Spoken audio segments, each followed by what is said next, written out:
அண்ணா டெல்லியில் இருக்காரு, தம்பி சென்னையில் இருக்கான். எல்லாம் கல்யாணம் ஆகி நடுத்தர வயதில் இருக்காங்க. அண்ணா பெரிய பதவியில் இருக்காரு, டெல்லியில் ஒரு மினிஸ்ட்ரியில் பெரிய பதவியில் இருக்காரு. தம்பி ஒரு சாதாரண பதவியில் சென்னையில் இருக்காரு. ஒரே ஒரு பிரச்சனை, அம்மாவை யார் வச்சுக்கிறது? ஒரு ஒப்பந்தம் போடுறாங்க, 6 மாதம் அண்ணன் வச்சுக்கணும், 6 மாதம் தம்பி வச்சுக்கணும். அந்த அம்மா கேட்குது, டேய் ஒரு இடமா என்னை இருக்க விடுங்கடா, அங்கேயும் இங்கேயுமா என்னை வழக்கழிக்காதீங்கடா, முடியலடா, வயசாயிருச்சுடா, ஒரு இடமா இருக்க விடுங்கடா. அதற்கு அண்ணன் தம்பிகள் ஒத்துக்கொள்ளவில்லை. அண்ணன் தம்பிகள் ஒத்துக்கொண்டாலும் அவர்களுடைய மனைவிமார்கள் கட்டாயமாக ஒத்துக்கொள்ளவில்லை. ஏன் அந்த அழிச்சு வைய? ஏன் உங்கள் அண்ணா மனைவி வச்சுக்க மாட்டாங்களா? இப்போ பாரு, ட்ரெஸ் பண்ணிட்டு பியூட்டி பார்லருக்கு போய் டெல்லியில் பார்ட்டி அட்டன் பண்ணிட்டு இருக்கிறதுக்கு உங்கள் அம்மாவை வச்சு வேலைக்கு கஞ்சி செஞ்சு கொடுக்க நானே அப்படின்னு தம்பி மனைவி கேட்குது. அவள் என்ன செய்வான்? இப்போ 6 மாதம் முடிய போகுது. 6 மாதம் முடியுதுன்றது இந்த உலகத்தில் சூரியனுக்கு தெரிகிறதோ இல்லையோ, தம்பியின் மனைவிக்கு கட்டாயமாக தெரிகிறது.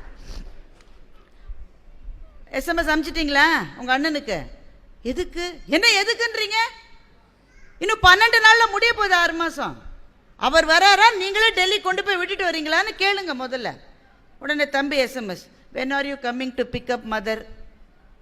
அண்ணா உடனே பதில் போடுறாரு, என்ன டெப்டேஷனில் போட்டான்ப்பா இந்த வருஷம், நான் வெளிநாட்டுக்கு போகிறேன், உங்கள் அண்ணியும் கூட வரேங்கிறா, அதனால் இந்த 6 மாதமும் நீயே வச்சுக்கோ.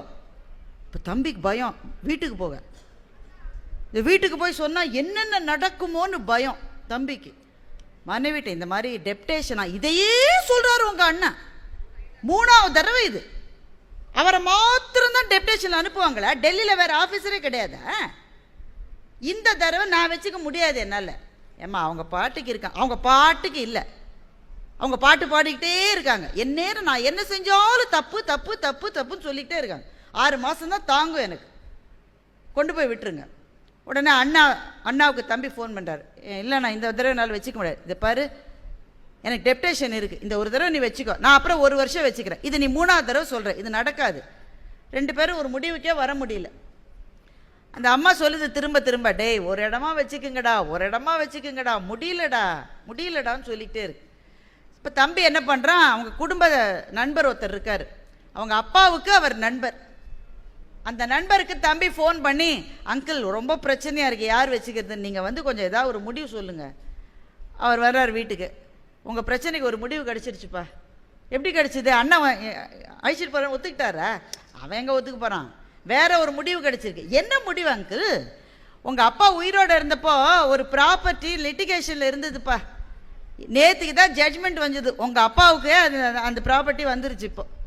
இப்போ அவர் இறந்துட்டதுனால அவருடைய லீகல் ஹேர் உங்கள் அம்மா தானே, அதனால் உங்கள் அம்மா பேருக்கு அந்த ப்ராப்பர்ட்டி இப்போ வந்தாச்சு.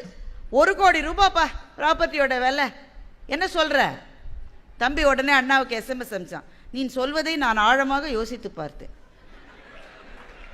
அம்மா என்னோடு இருப்பது தான் சால சிறந்தது என்ற முடிவுக்கு நான் வந்து விட்டேன் அப்படின்னு இவன் மெசேஜ் சென்ட் பண்ணுறதுக்குள்ள டிங் அப்படின்னு அங்கேருந்து ஒரு SMS வந்தது.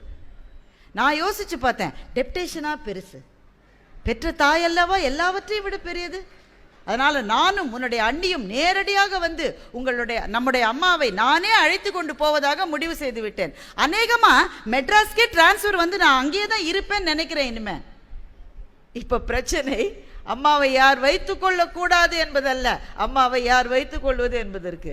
2த்துக்கும் நடுவில் ஒன்றே தான் சார் நடந்திருக்கு. 1 கோடி ரூபாய் மதிப்புள்ள ப்ராப்பர்ட்டி அந்த வயதான பெண்மணியின் பேரில் வந்திருக்கிறது. சுஜாதா இதோடு கதையை முடித்து விடுகிறார். ஆனால் இந்த கதை முடிகிற கதை அல்ல, இது தொடருகிற கதை.